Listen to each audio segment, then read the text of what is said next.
are there women who marry men knowing full well that they're going to divorce them and take half their money? That's why they're marrying them. Yeah, that's entirely why they're marrying them. And how you know, these are the signs that she's marrying you for money. Usually. All right, Sadia Khan. You are a psychologist. You specialize in what? Psychotherapy and therapy for relationships. Trauma and relationships. Which we all... Yeah, which we all can't escape, unfortunately. Yeah, covers everyone's life. Mm. So I had this conversation recently with someone. It seems promiscuity has advanced ever since the sexual revolution. Mm-hmm. First there was sex before marriage, and then people were having sex purely for enjoyment, and then having one-night stands, and now OnlyFans. And the divorce rate is rising, which probably reflects that. Are we building a better society, or are we just disintegrating? I think if we ever are going to answer that question, the proof is in the stats. In cultures where promiscuity is at its highest, we can't hide the fact that divorce rates are then at their highest, mental health concerns are at the highest, STDs are at their highest, and the measure of any success of any kind of trend is the impact it has on children. Whatever trend a society is facing, whether it's promiscuity, whether it's cohabitation, whether it's sex work, if we just measure the impact it has on the most vulnerable people in that society, that will indicate whether it's good or bad for us. And if we look at the rise of promiscuity, the number one kind of sufferers of this tend to be the children of such behaviors. And therefore, I would find it difficult to see how sexual freedom can really be healthy if the people suffering are children, because they are then left with broken homes, not knowing who their father is, who their mother is. They're left with a plethora of mental health concerns. So any kind of trend that has a negative impact on children cannot be a positive impact on society. Yeah, it seems to be. Yeah. Is it worldwide, do you think? Or is it just... It is worldwide, and I would blame a lot of that due to the globalization of social media. Yeah. I think that you can be in the middle of Afghanistan, in the middle of Ukraine, or in the middle of LA, but your children are consuming the same content. And the sexualization of TV shows is really interesting. What I found really interesting is over the years, and I can only account for my own kind of experiences, I would see people like Britney Spears or Miley Cyrus. They come very cookie cutter, very clean, so they appeal to a very young audience, and then overnight they become hyper promiscuous and hyper sexualized. So the young audience is now kind of catapulted into this sexual revolution with the idols that they were admiring. They have no choice but to catch up to their sexuality, and as a result it's like we're kind of propelling children into sexualization, which I just don't understand the benefits of. It's becoming cool to the kids. Cool. Yeah, it's hyper cool for them. Yeah. Mm-hmm. So technology, it's made our lives easier in a lot of ways, but it seems romantic relationships have become much more difficult than ever before. There's pornography for men, which eliminates the man's need to ever develop courage, which takes a lot of courage to approach a beautiful woman. Sex toys for women, millions of possible partners on social media, and then one day probably AI sex dolls for people. It seems like all of these things are just destroying our happiness, because I don't think anyone's happy watching porn all the time. I don't know if these women that are entertaining hundreds and thousands of men on social media are really getting anything, maybe just money, but we're all lonely and frustrated, I think. Absolutely. Are men struggling more, or are women struggling more? I would say men are struggling a lot more. And the reason I say men are struggling more with the advent of technology is what pornography does and what social media has done is placed beauty on a pedestal. So what happens is men are now seeking the most attractive woman to be with. That becomes their number one criteria. But I always say the number one determinant of how healthy your relationship will be is how attracted a woman is to you. As a man, if you bypass this very fundamental component, you will suffer in the forms of very abusive relationships. When you're a man who is dating a woman who's super attracted to you, regardless of how you feel about her, she's attracted to you, she treats you with respect, she'll be available, she'll be accessible, she'll be very easy to kind of get her to comply, she'll be all of those things that men are looking for, she'll be more agreeable, all of those things. But what pornography does is allow men to be hyper attached and attracted, and social media does this as well, to women who have no idea who they even are and have zero attraction to them. So they go into the real world in the pursuit of women, and they bypass whether she's attracted to them. They just want the most attractive woman in the world. And the treatment you get from women who are not attracted to you is completely different. They treat you as if you are a nuisance. They don't show you any desire, they don't show you any submission, and most of all, they don't show you any respect. So what's happening now is that we're cultivating households and relationships where men are idolizing women who have no respect for them in return because they're placing attractiveness on a pedestal. And this can only lead to unhealthy outcomes, because women are the ones that file for divorce. And if you are selecting women who are not deeply attracted to you and not deeply invested in you, you're just delaying the divorce. It's going to happen, but you're just delaying it and making sure, and she's just making sure she can just, take the most out of you as she leaves. So I think the destruction of society is going to be always in the hands of men, and I think they're suffering more from the advent of social media. Yeah, it seems like pornography has taken away the one thing that makes a man, which is having courage. Yeah. He never develops that, Never. the need for it, because he can just access any woman he wants online, and and the courage never comes into the equation. And it's a recipe for rape. One of the things that I think that is so bizarre about pornography that nobody really kind of addresses is, here's the thing, the mindset of a rapist is, I want to have sex with a woman who doesn't want to have sex with me. It's that simple. That's the mindset of a rapist.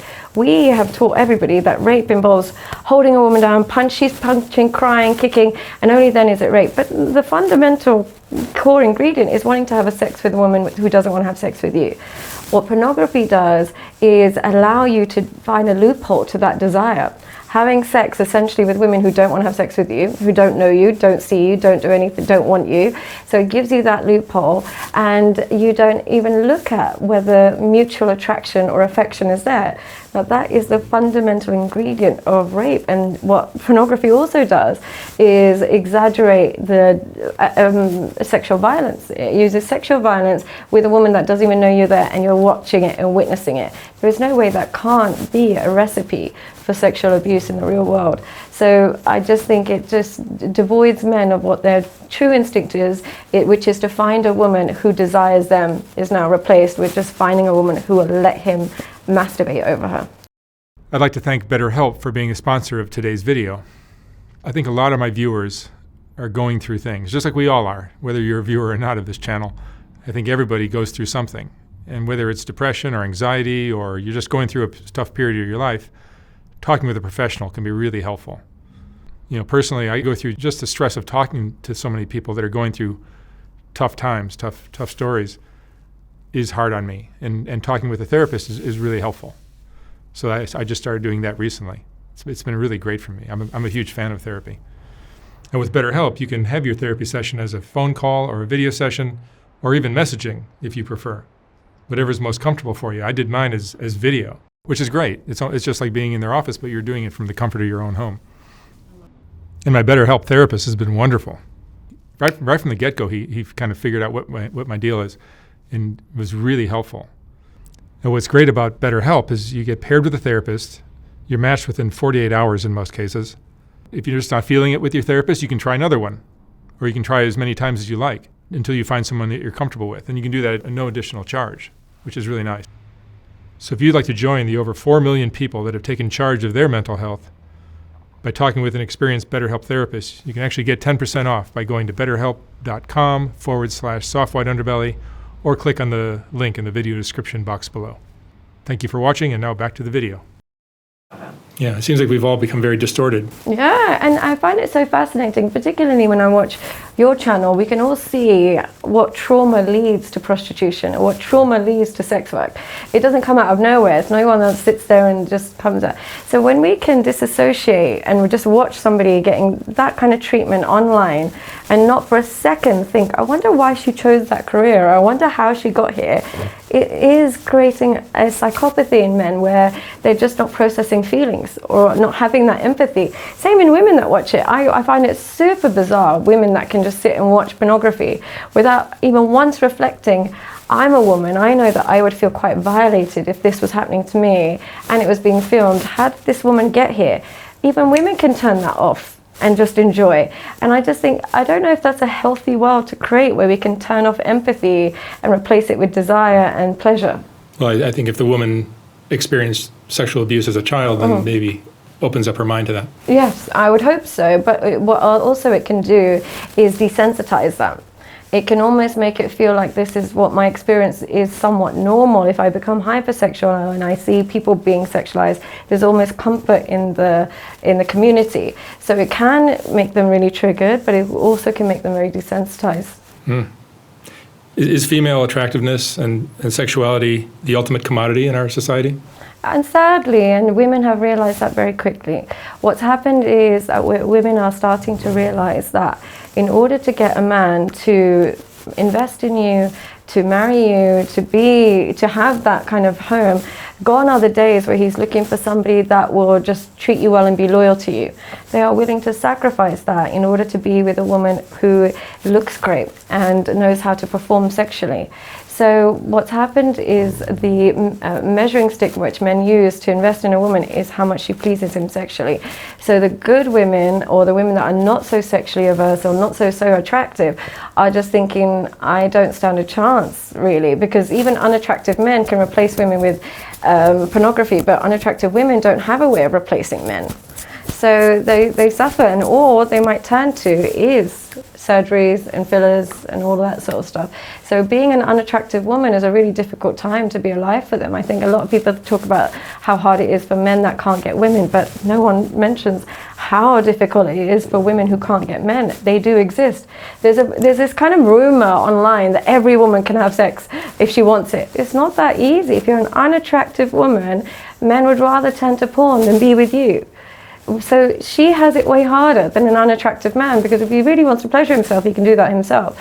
So, yeah. So I've heard you say one of the most interesting things I've heard, I think, ever on this topic, is that particularly attractive women are almost a different species than your average woman. They go through life with a completely different experience, and it's not all negative. I'm not saying it in a negative way.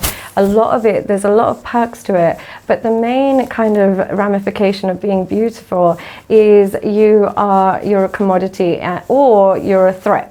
One or the other. You polarize people. People are never neutral to a beautiful woman. You can never just see a beautiful woman and she just walks past you and you're neutral. You can do that with average women, neutral. And then she has to earn your either respect or disrespect. She has to do something to cause that reaction in you.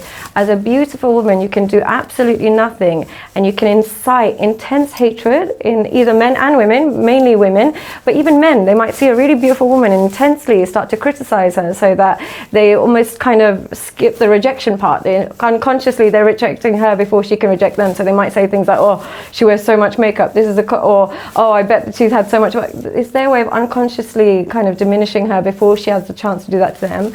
Or they'll be hyper positive about her. So there might be men who really put her on a pedestal, there might be women who want to be just like her, and either or is just not a fair place to be in.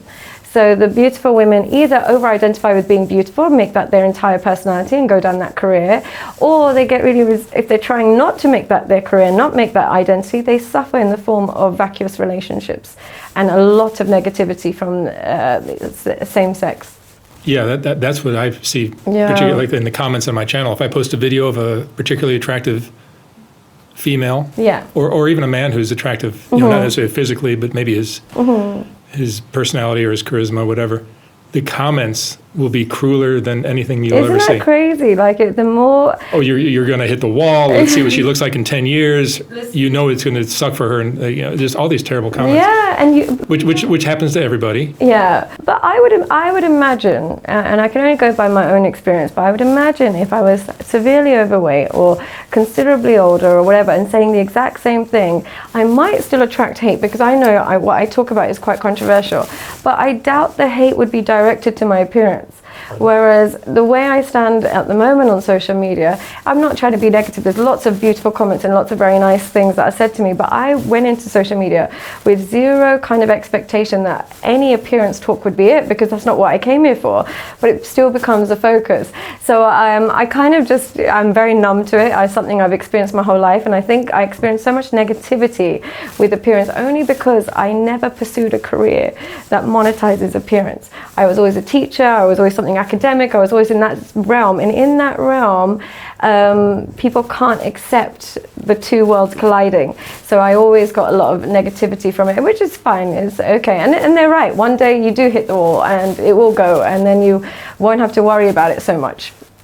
It's hard for attractive women also to make friends. Yes, very much so. So many of them that I've met don't, if they do have friends, they're not competitive. Yes, that's the key. A very unattractive female would be friends with a particularly attractive one. Yeah, it has to be a woman that genuinely is happy in her own circumstance, and there is zero competitiveness. But if there's even one thing that she sees in your life that she wants, and that could just be male attention, it could be the appreciation you get from other people, it could be anything. Unfortunately, the relationship starts to deteriorate from the inside out, and it's very difficult, because this is the thing where guys always say, oh, men and women can't be friends. But from my personal experience, if you're an attractive woman, if you don't have any male friends, you're going to suffer in the form of very competitive female friends. So you're going to be very lonely. You're going to have to find friends somewhere. So it is very difficult. Have you noticed that with women as well, that they tend to be very competitive? But this is why I find the whole movement of being a feminist and whole like girl power and girls girl and I'm a girl's girl, it's so fake. It's so fake. Like the reality is, why is there girl code, girl this, when you guys are the first to throw each other under the bus if you're both after the same guy, or if you see someone who's more attractive? It's fake. Girls only show girl code or are only like supporting other girls if they don't see them as a threat. The moment that girl is a threat in any way, shape or form, then girl code goes out the window. There's never girls supporting girls. The gloves are off. So that's why I've never bought into this whole like feminism nonsense. Yeah, men don't really do that. No, they don't do this boy code. If you see a guy at the gym who's really changed his body, looks really great, you'll be like, dude, you look fucking awesome. Yeah. And you just congratulate him on what he's accomplished. And if there is a jealousy, it turns into a healthy competition, or the jealousy is more competitive. It's like if they're playing basketball, it's like a form of motivation. Yeah, it's inspiration. Yeah, but it's an evolved trait. It's definitely an evolved trait, because essentially we had to rely on men for survival. We couldn't hunt and gather ourselves. And the more women there would be in his world, the more unlikely we are to survive and get food and resources for our children. So we'd naturally see other women as threats. And the quickest way to kind of reduce that threat is to either undermine her beauty or undermine her chastity and suggest she's highly promiscuous.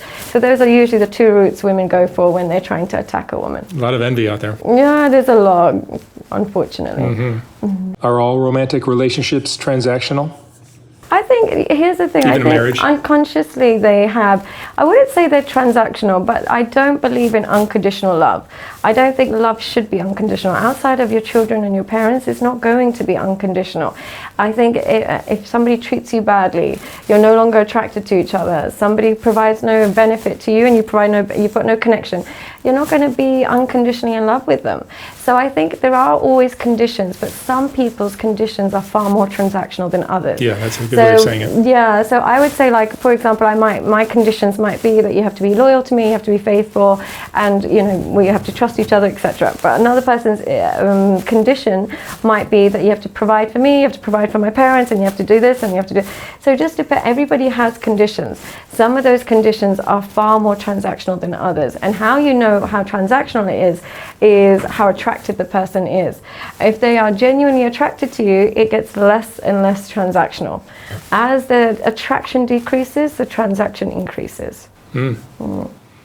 Who benefits more in marriage, man or woman? I think there's no benefit for a man, unfortunately, in the Western way of marriage.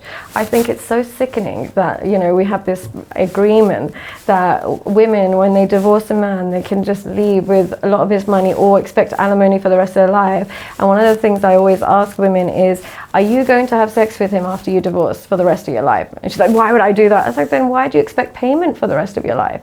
It's so strange that they want the perks and the lifestyle of the one that they attained from jumping on the back of their husband after the divorce, yet they wouldn't give anything after the divorce. They didn't even give a lot of that during the marriage, let alone after. So I feel like it's it's almost a culture of creating sadistic women by pushing that kind of, you get half after the divorce. And they seem to say, well, a lot of the excuses, oh, but I wasted so many years being dedicated to him, but you both wasted it. That's a risk you take. He also wasted many years investing in you, and he could have been investing in lots of other people. So I just think that that's why I would be, as a man living in the West, unless it's for religious reasons, I wouldn't recommend you getting married. If you're religious, absolutely. But if you're non-religious and your wife or your girlfriend is putting pressure on you, ask her why. Ask her why, because a lot of them see it as a life insurance for after they get divorced, they still have a payment plan. But this is the extremities. This is not the average woman. I would say this is more the extremities, but unfortunately that is becoming the culture. So I'm sure in your practice you see a lot of women that are, getting into things that look like a sugar baby type yes, absolutely. Relationship. Are there women who marry men knowing full well that they're going to divorce them and take half their money? That's why they're marrying them. That's entirely why they're marrying them. And how these are the signs that she's marrying you for money. Usually she's not got her own money. She's got nothing to lose from the marriage. So she will have no money of her own, or no career of her own, or she would have been married to a really rich man before and set up a business from that. But there's been a pattern of either no money or relying on men for money. Another thing is she usually comes from a broken home, yet she pushes the idea of marriage. It's really strange. Well, I notice a lot with these sugar babies, they usually come from a broken home. This is no insult. It's just, what I notice. Or gold diggers. Oh, gold diggers, yeah. They usually come from a very broken home without a father figure. And this is why fathers are so important, because the path that leads women down is not a healthy one. But they come from that background. Yet they'll say to their boyfriend, who they've only been with for 6 months, I'm a traditional woman. I want to get married. I want to have kids, and I want to get married. So they push this idea of marriage when they never saw it growing up. They've had sex with plenty of men before marriage. They have no idea about how to be a wife or cooking or cleaning or any of those things, because they didn't witness that in their home. They didn't see mum and dad, have dinner together every day and mum being loyal to a man or anything. They didn't see that yet. They push the idea that they want to be married and they want to have kids. They make marriage the focus prematurely. They really, really push marriage prematurely. So you haven't even known them well enough, but they really push the idea of marriage, and you can't even mention the word prenup. It's a forbidden word. If you're in a relationship with a woman and where the word prenup is spoken like you're scared of what she's going to say, she's planning to divorce you. That's it. Whereas a woman who has no plans to divorce you treats a prenup just the way you treat car insurance. You have no plan of getting into a car crash, but you take out insurance because it's a logical thing to do. And hopefully she would have an equal amount to lose. But when a woman has every intention to divorce you, the prenup is not allowed to be mentioned. And she'll say it like you're being so unromantic because you mentioned it. But the reality is the person who doesn't want the prenup is the person that's planning the divorce. The person that mentions the prenup is just being cautious, just like you would with health insurance. The person who avoids it is the one that's planning it. So they have these kind of signs and symbols, but more so than anything, they don't have traditional values. Outside of the idea of getting married, none of their lifestyle is traditional. Nothing's ever been traditional, ever, in any way, shape or form. But when it comes to marriage, for some reason, they're pushing for it. So it's obvious to a woman, but for men who are, particularly when they are hyper attracted to a woman, they lose focus and they can't see straight. And they have no other options in their minds. They have no options. And the other thing, they just don't know what real love even has tasted like. Maybe I think if you're going to get involved with a woman like that, you have to have like 7 options. You have to. Yeah. And if one's but women like misbehaving, that don't go for men like that. I'm Sugar sorry? babies and gold diggers, they don't go for men with options. So they want guys that are They want guys that are, have limited hooked. options. Yeah, they don't go for men with options. You'll see very few sugar babies that go for men who are at their peak, and very few will go for men that have high self-esteem. Very few will go for men that grew up in a really healthy relationship with their mother. They usually, they can sniff out men with very low self-esteem and limited options. And how you can tell a man's got limited options is your beauty is enough to get him invested. There's nothing else to it. You don't even have to talk about a lot. You don't have to invest a lot. And I'm in Dubai where I see this quite regularly. And you'll see they'll go out for dinner and she's not even talking to him. She's on her phone, but he worships her. And she knows that it's purely physical. And because she knows she can manipulate a man physically, she automatically knows this man is probably used to pornography and I'm the best he's ever had, and therefore he's not going anywhere. it seems like marriage is not even an option for a lot of people now. It's sad, but one thing I'm curious about, I'm Muslim, so I very much advocate for marriage, but it's by the eyes of God. But if I wasn't religious, I wouldn't understand why people want to get married if you cohabit and have kids anyway. Yeah, everyone's doing that. Yeah, so I am curious, what is the reason that women give, or men give, for getting married if they don't have a religious... I think a lot of it is just the pressure in society that's what we all did. That's what our parents did. That's what... Okay, it's just the next step to do. It's like it's what you're supposed to do. And when you're madly in love with somebody, it just seems like the natural next step. Okay, but what if you've already had the children? I haven't been in that situation. Yeah, but I'm just curious. Now that I'm divorced, it's going to be very interesting to see what my next step would be. Yeah, I'm just curious what is, if you've already had the children, you already live together, why is marriage the next logical step? After your video and James Sexton's video, yeah. I'm not sure. This is not to put people off marriage, it's to put people off marrying the wrong person. There's a very big difference. I'm a big advocate for marriage, huge advocate. I'm a Muslim woman. I'm very much promoting marriage. It's good for children. And so is James. Yeah. So it's literally, for children, it's essential. But the poor selection process is the only thing you can blame for when you're taken to the cleaners afterwards. That's it. There's no other cause. It's not the woman. It's not this. It's poor selection. And unfortunately, because of the sexualization of what's going on in social media, selection is getting worse and worse for men. So many people are getting by without any type of romantic relationship in their lives. But they do suffer. Yeah, they do suffer. Are romantic relationships that important in our lives? They're the fundamental ingredient for anyone's mental health. You cannot get through life without social connections. You physically can't do it. We are designed to be attached. And when you take a newborn baby, as soon as they're born, if it doesn't have someone to attach to, they essentially would erode. They've got no one to protect them. Now, I've met so many men who have not been in relationships for many years because they've got pornography and they're fine. But your body craves the touch and oxytocin of a human being. It just craves interaction. It craves being seen and heard. You crave these things because that's how you get feedback into knowing that you are sane. And how I can tell somebody is super, super lonely is they have very imaginary relationships. They'll be intensely invested into somebody they've met on social media that there's no reciprocity, or they will ruminate thoughts about a conversation that they had 2-3 months ago and it doesn't come out of their brain. So what happens when you don't have human interaction enough, the 1 or 2 human interactions you do have can leave your brain reeling over and over and over again, because your brain is trying to look for the sources of connection. So if you don't give it to your brain, it will create imaginary ones. And it's almost a form of psychosis, sadly. What should we be asking ourselves before we enter into a romantic relationship? How am I using this person? And what am I using them for? Most of us go into relationships with something we're using them for. We can either be using them as a numbing cream to get over an ex-partner.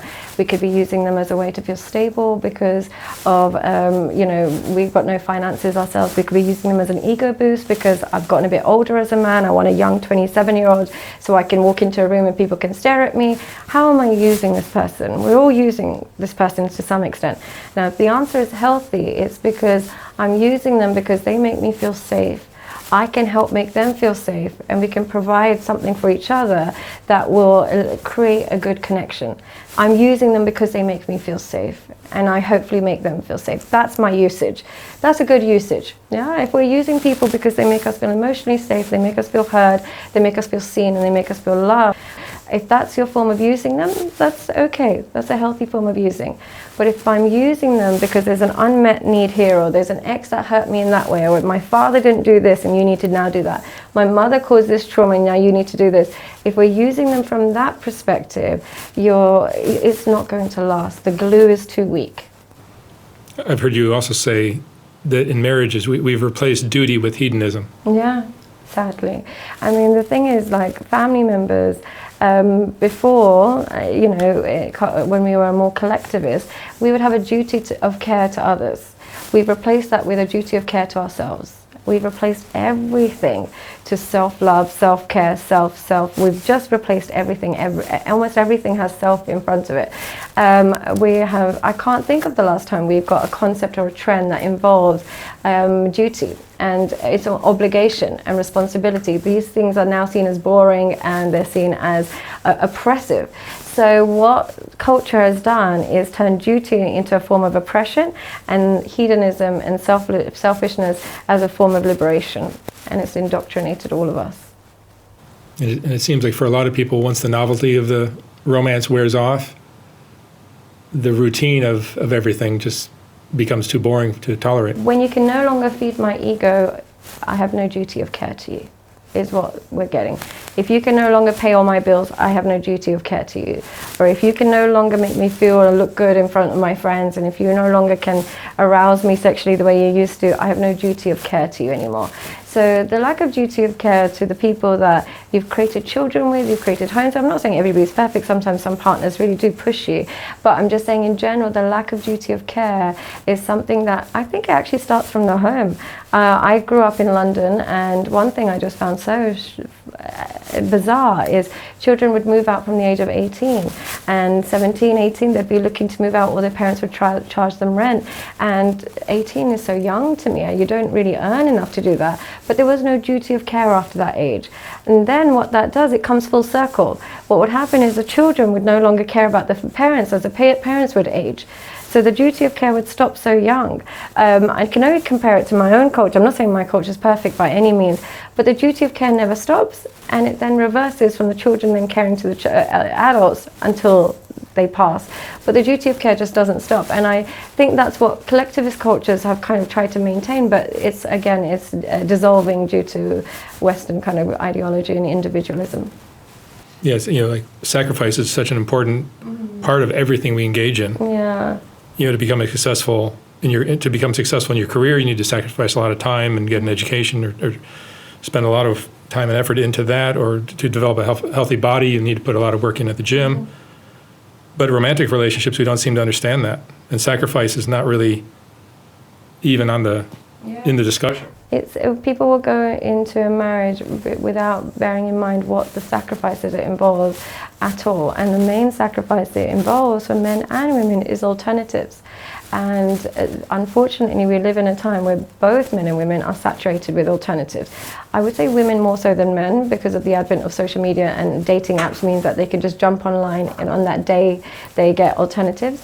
But the inability to sacrifice alternatives, and that includes pornography, it's not just human beings, and it also includes doing any behaviors that would compromise a relationship. But the inability to make sacrifices is really the core reason why relationships are falling apart.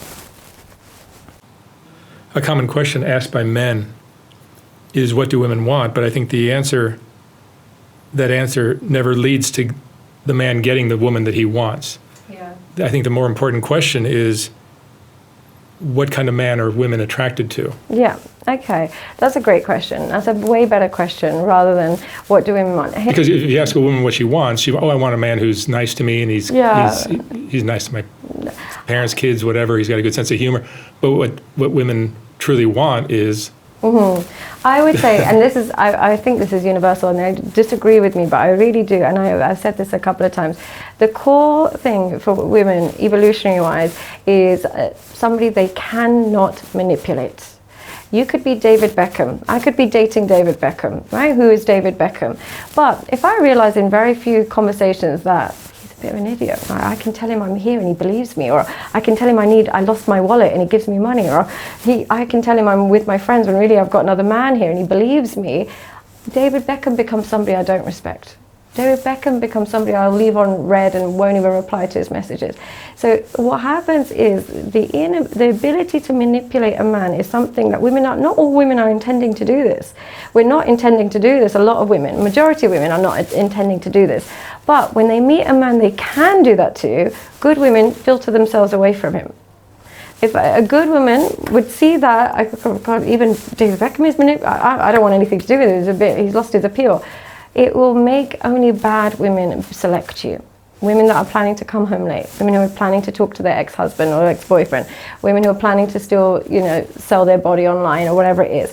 So when you are a man a woman can manipulate, automatically she cannot be attracted to you.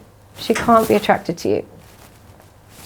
It kills attraction, and here's why it kills attraction so deeply. It kills attraction is because fundamentally we're still looking for someone to protect us. Yeah? That's how women are designed.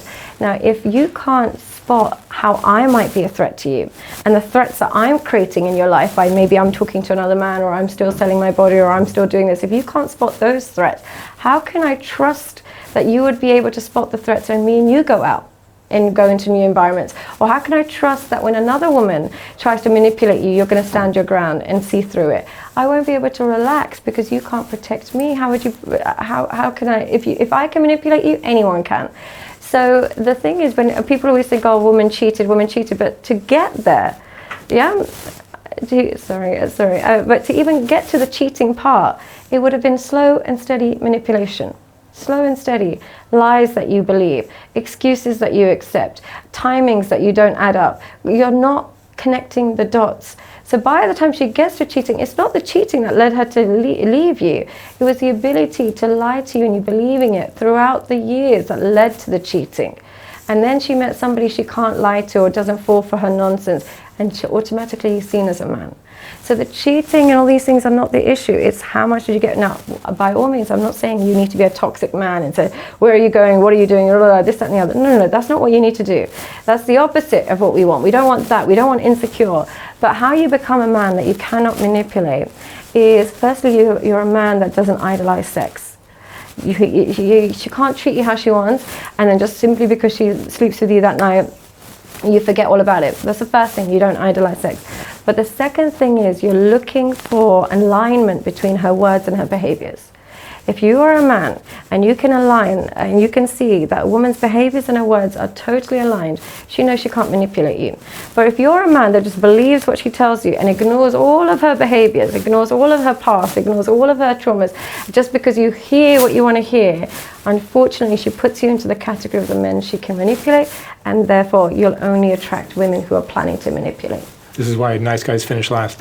This is why nice guys finish last. And one thing I have to say about nice guys that finish last, in all of my experience of working with these guys, it's not that they're nice. I would replace that. It's not nice guys finish last. It's naive guys finish last. You can be incredibly nice, but if you're not naive, there'll be nothing to worry about. It's naive men that finish last. And here's, I think, the fundamental ingredient of naive men. They either grew up being hyper attached to their mother or having no father. And I think this is a really important trait that I find in naive men. What happened is that they either had no father, so they just didn't get his side of the story, or when they had a toxic father which made them over sympathetic to their mother.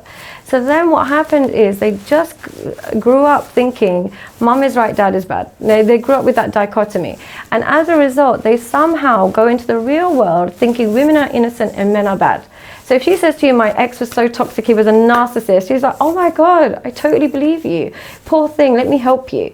But whereas if you speak to a man who had an even skew growing up, he would know that mom can be a nightmare sometimes. Poor dad, look how she bullies him. And dad can be so annoying. Oh God, they're both a bit of a nightmare.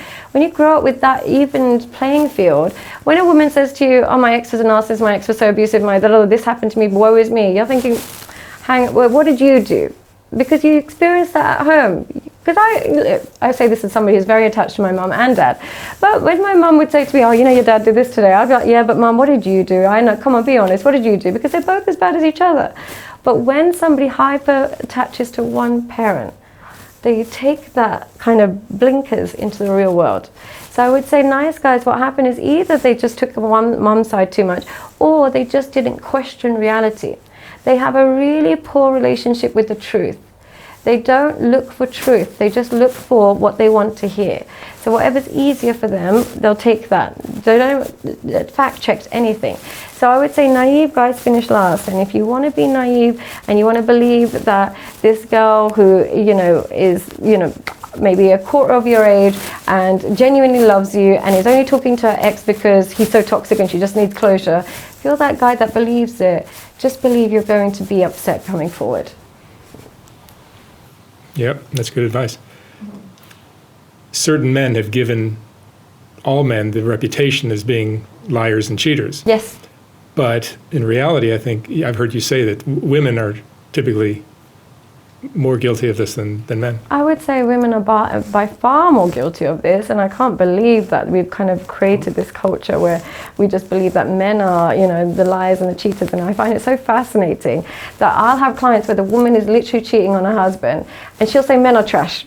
Those words would leave her mouth when she's the one that's causing the lying, and she's like, oh, but Lord. Because here's the thing, I think here's the key difference between men and women. Women genuinely believe their lies. They believe the lies they tell themselves. So when they say, but it's not an affair, it's just emotional. And I'll say, oh, you had an emotional affair. Yeah, it was just an emotional affair. Did you ever sleep with him? Only a couple of times, but it was an emotional affair. They use that word emotional affair. If I could give one piece of advice to men, if you've ever heard the word emotional affair, she's been having plenty of sex. Plenty, and then some.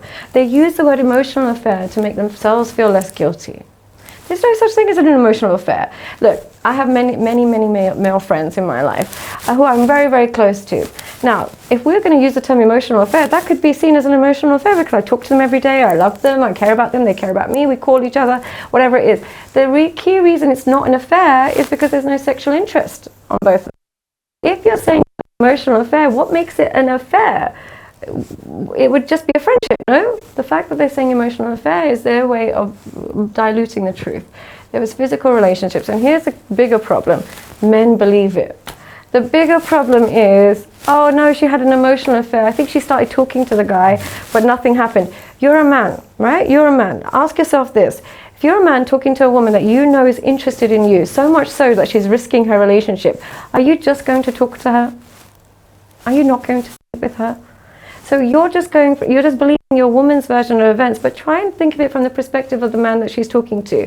There's a woman who's married or has a relationship, and she's risking it all and sending you pictures or sending you messages and calling you late at night. Wouldn't you think, whoa, she's risking it all, let me try my luck? How does it stay at emotional affair in your mind? Now, maybe there's times there are emotional affairs because, you know, they live in a different country or this and that happens, but there seems to be a get out of jail card with the word emotional affair because men seem to think if it's just an emotional affair, it's okay. But it's usually they're telling themselves this lie. It's not true. Yeah? Emotional affair means physical affair, but if my husband comes to me and says, Sadia, I'm having an emotional affair, I'll go, shut the fuck up, you're sleeping with this girl. And I'm going to DNA test everything before, because I'm smart enough to know there's no such thing as an emotional affair. But if I tell a man that, for some reason he wants to believe that it was just an emotional affair because it protects his ego, I would honestly say, wake up. Interesting. What do men misunderstand about how women operate? They genuinely, well, some, like I said, naive, they're naive, but here's what the main thing is.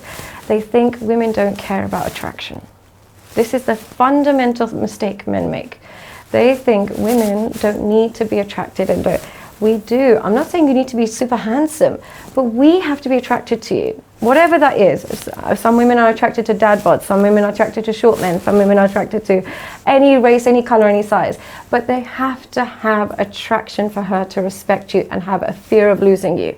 Without this attraction, she has no fear of losing you. Zero. Attraction is fundamental for women.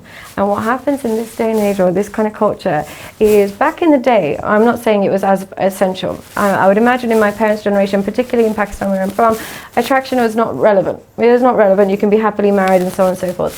In this day and age where there are so many channels to meet men that you are attracted to and make you feel more attractive. When you have a man that you're attracted to giving you attention, as a woman you feel more desirable compared to a man that you're not attracted to.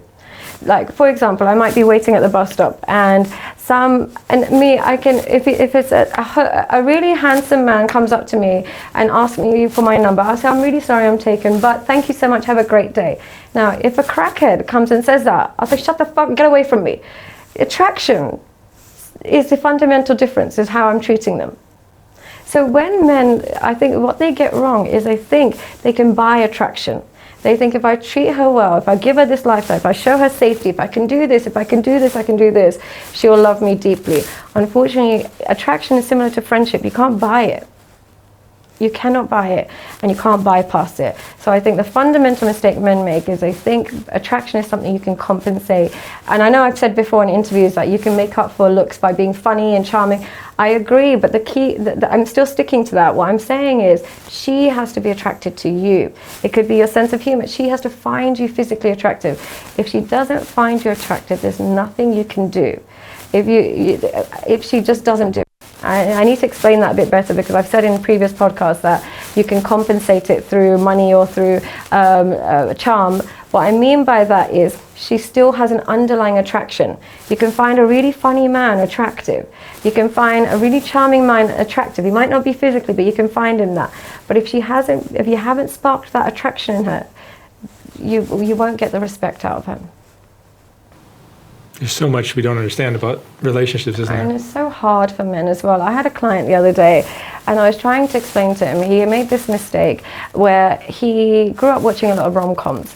So he would do this thing where he would write letters to girls and poems to girls, and he would treat them very well. And I just said, unfortunately, we are not attracted to that. Because even though it seems really nice and caring or whatever it is, it's still a feminine method of expressing love. And we're looking for the masculine method. We would rather be with the guy that we say, our anniversary is coming up Wednesday, don't forget, than the guy that writes us poems before he goes to bed. Because one leans into masculinity, the other leads into femininity. So the things that we complain about, oh, he didn't remember, it's coming up next week, or he's never written me a birthday card. The things that we complain about is actually the things that make men men. So it's very hard to decipher us. Who has it more difficult in society today, men or women? Just in terms of everything, not just romance. You know what I would say, and I know this is a cop-out, but I say the people that have it the hardest are unattractive people. I would say it's unattractive people have it absolutely the hardest. And the reason why they have it so hard now compared to before is before people would stay with people on this similar level. They would just want to be with somebody on the same level. If you look at most people's parents, they're relatively matched on attractiveness. Yeah, my granddad and my grandma, they make perfect sense. My parents make perfect sense. Their parents made perfect sense, whatever it is. What's happened now is people don't want to accept their own level. You could be a really small man who's really overweight, but you still want to watch Latinas having sex on porn. Or you could be a really unattractive woman, but you still want a guy that's a CEO. So what's happened is people are not accepting their true level, and that becomes a very difficult playground for people who are not objectively attractive. Tell me a little bit about boundaries in romantic relationships. They are essential in every relationship, not just romantic relationships, and they're usually an extension. So when we grow up with healthy boundaries with our family members, that then translates into healthy boundaries with friends, which then leads to a natural progression to healthy boundaries in relationships. I think a lot of men don't understand this. Yeah, it's a clear transition. Yeah, so what healthy boundaries looks like in parenting is that, of course, you can have strict parents who, might, open your post, or they might tell you what time to come home, no matter. But you have an emotion. They recognize it and respect it, and you do the same for them. You have their emotions, respect it, and so on and so forth. And you respect each other to some extent. You allow each other to be themselves, and you give each other some fundamental respect. And you're not trying to shut each other out of your lives. You're just simply teaching your children how to behave, and they're teaching you what they want out of parenting. What that looks like in friendships is you only attach to friends who align with you, who respect you, who treat you well. What that looks like in relationships is you only do nice things for people who respect you. So you only have sex with men that respect you, or you only invest financially in women that are loyal to you. There is a trade-off, in psychological trade-off. You're good to people who are naturally good to you.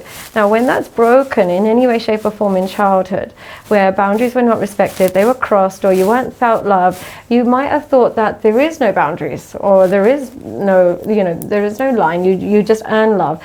Then what it looks like in friendships is you don't know who you truly are. You just want trying to grab onto any relationship you can have and keep it, and you might have to suppress who you truly are just to fit in.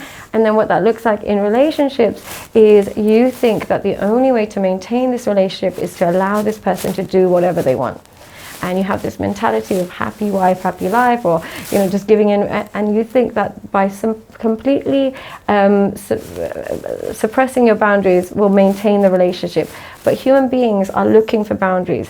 Your wife that tells you I want this, that, and the other is still looking for the no. She's looking for where your boundary starts, because we want to know that we're in a safe space. Somebody without boundaries is dangerous to us. So when we lack boundaries, our relationship is a slow divorce. It's going to get divorced at some point. You're just delaying it, the delayed divorce. I always thought it was crazy. We're teaching so many things in school and high school, history and trigonometry and geometry, but interacting with other human beings is never really taught. I used to be a psychology teacher for many years, and I couldn't believe that this isn't compulsory.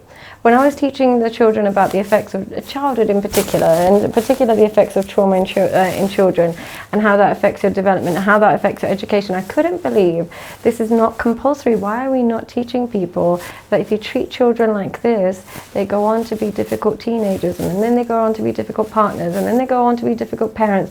Wouldn't we be doing such a service if we just teach people this? But this is where the advent of the internet is great, because you can access this information, but then you can also access the wrong advice, and the wrong advice is usually far more easy to watch, so it can go either or.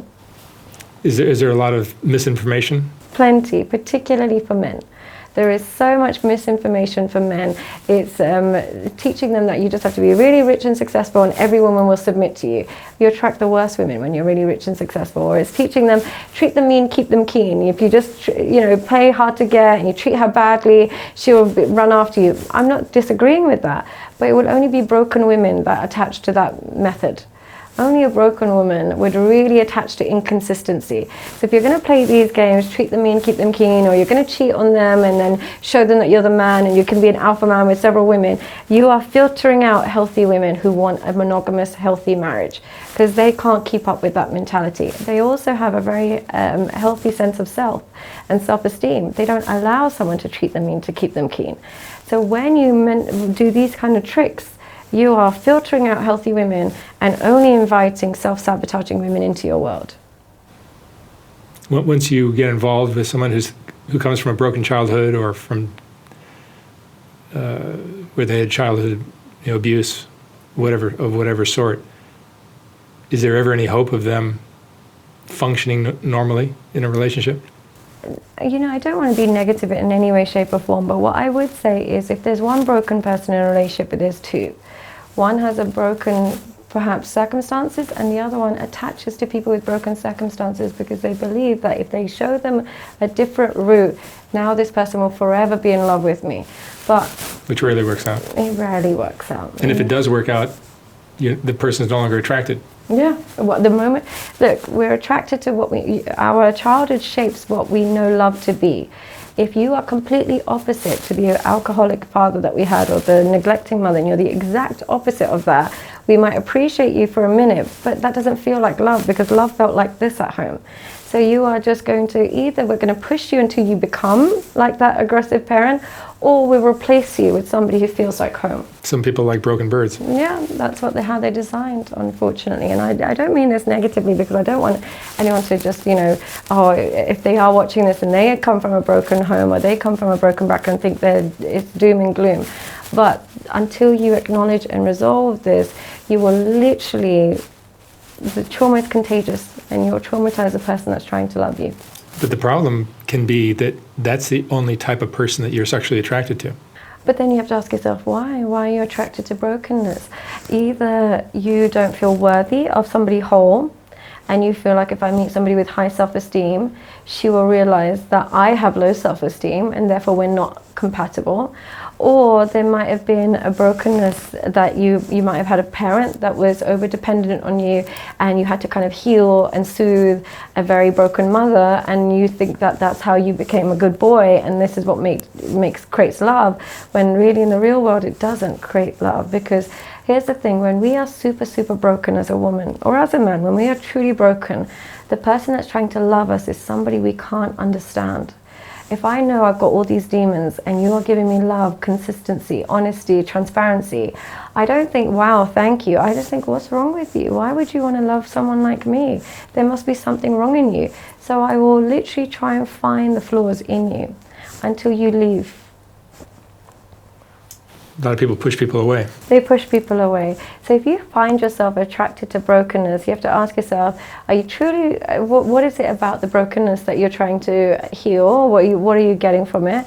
And are you truly attracted to the brokenness, or are you just making the fact that they're your physical type the priority, and then glossing over the traumas? Just dealing with all the just other dealing garbage. with it, because that's usually what I find. I'll find these helpers, but they usually they're only this way, because they just say, this is what one of the lines men will say, when I see a broken woman, I just want to help her, I'm just such an empathetic person, I just want to help her. And I said, do you do that if she's fat and ugly? And he'll say, yes, on the street maybe I might help. And I thought, you do not do that to fat, ugly, broken women. You do it to beautiful women, and the moment she's beautiful, you don't mind if whatever trauma she has, you want to be save the day Dave. But if that was truly your character, it would transcend appearance. So truly, you might be just putting looks on a pedestal as well. Is it ever a fear of commitment? So I think so. You're choosing a person who's impossible to really get connected with? Yeah, that's a great question. Sorry to interrupt you in the middle of it, but that's a great question, because sometimes we choose broken or somebody with holes in it, because then we can predict the break.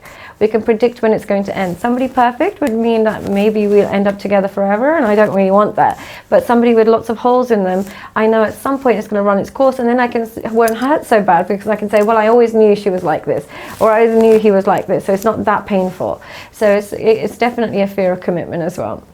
You see so often women are attracted to bad boys, and you see men that are attracted to crazy girls that are particularly attractive. Are the particularly attractive females kind of working on their attractiveness because they know that's the only tool they've got? Yeah, when women are vacuous, because they're so broken. Yeah, when they're vacuous, what they learn is some men don't require you to have anything else. So then they use every man that they're with to get a new cosmetic surgery. So what they'll do is they'll be with one guy and say, can you pay for my boobs? Another guy, can you pay for my lips? Can you pay for my... Because they learn very quickly that for a lot of these low self-esteem men, that's all they actually care about. And so the aging process is something that they constantly fight against. But I would say in general, toxicity, the reason why we're attracted to toxicity is when something is calm and smooth, we don't get preoccupied with it. If I know that, something's in the oven, it's on low heat, I'm not going to worry about it. But when something's boiling on the cooker and it's on really high heat, I'm like constantly thinking, I'm constantly running back to it.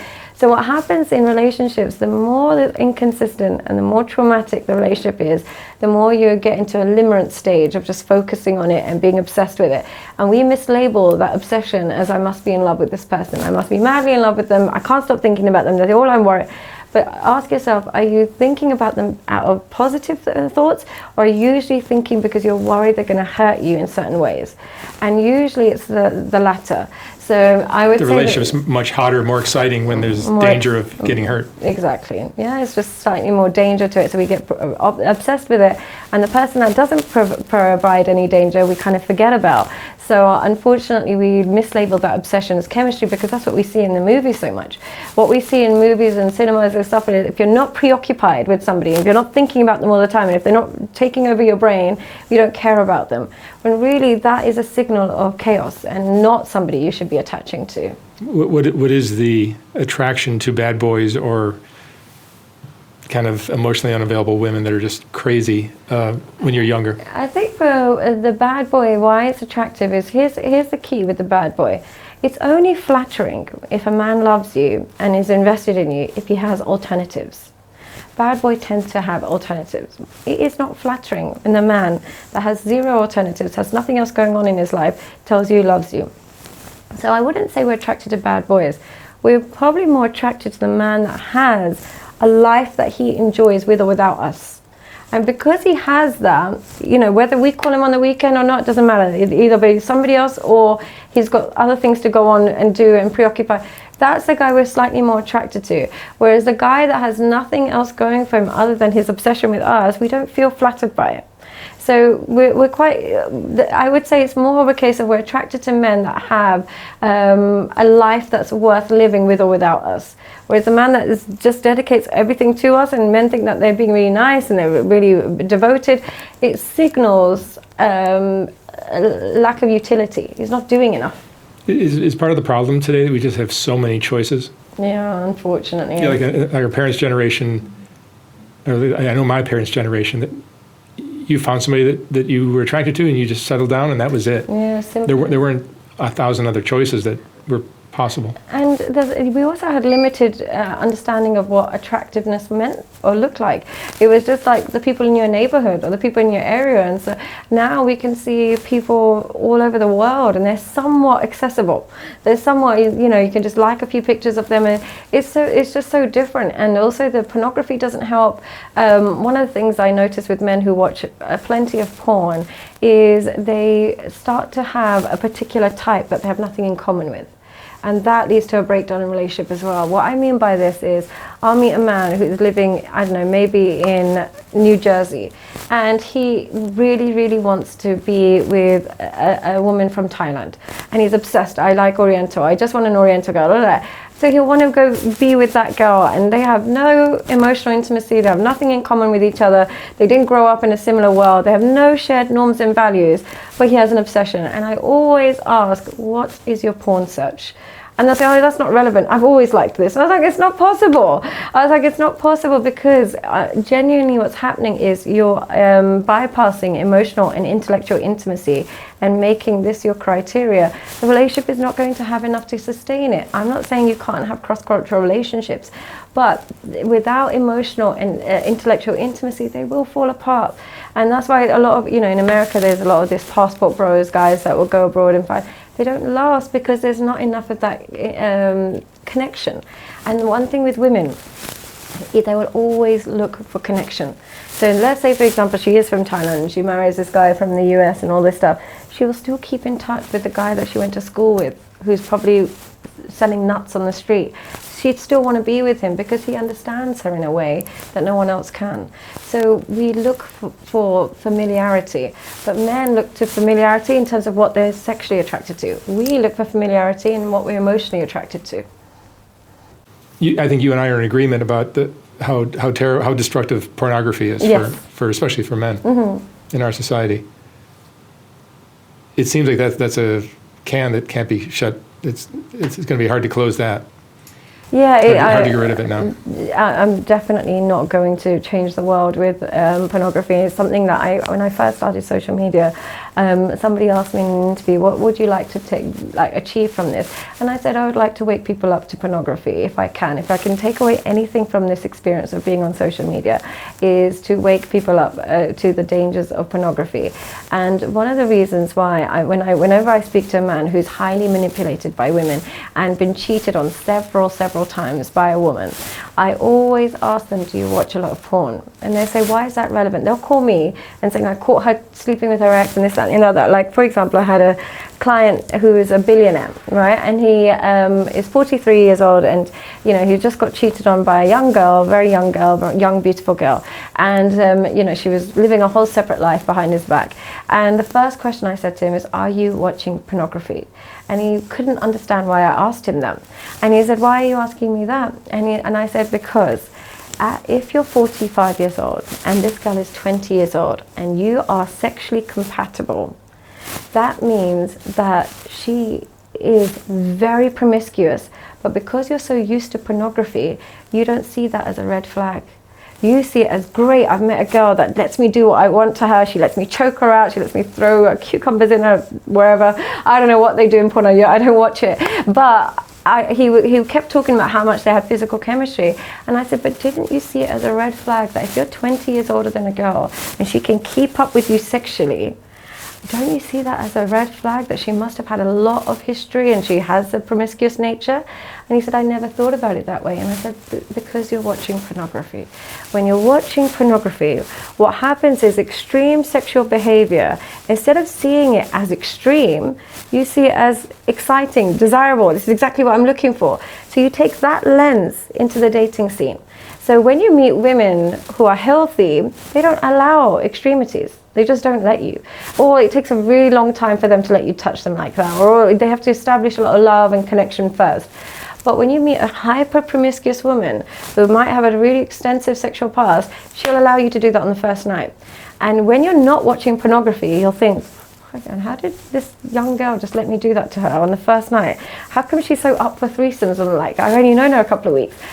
But when you are watching pornography, you're thinking, dream girl. You're thinking, this is my dream girl. I'm going to marry this girl. I can't believe how great she is. So the main thing what it does is it takes a man's natural disgust that he should have towards promiscuity. I'm not saying this in a misogynist way. It's just as a male protective strategy. You should have a natural distaste towards promiscuity because then you don't know who the father of the child is and evolved in a way that you shouldn't be too attracted. It takes their natural disgust and with promiscuity and replaces it with intense desire and love. So you take what should be a red flag and you replace it with obsession.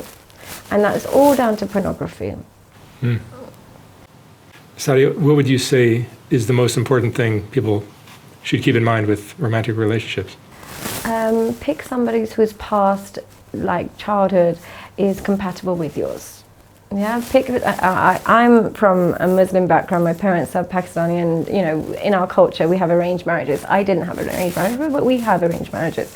Growing up, I thought it was so bizarre. Like, where are they getting this idea? How does that make any sense? Blah, blah.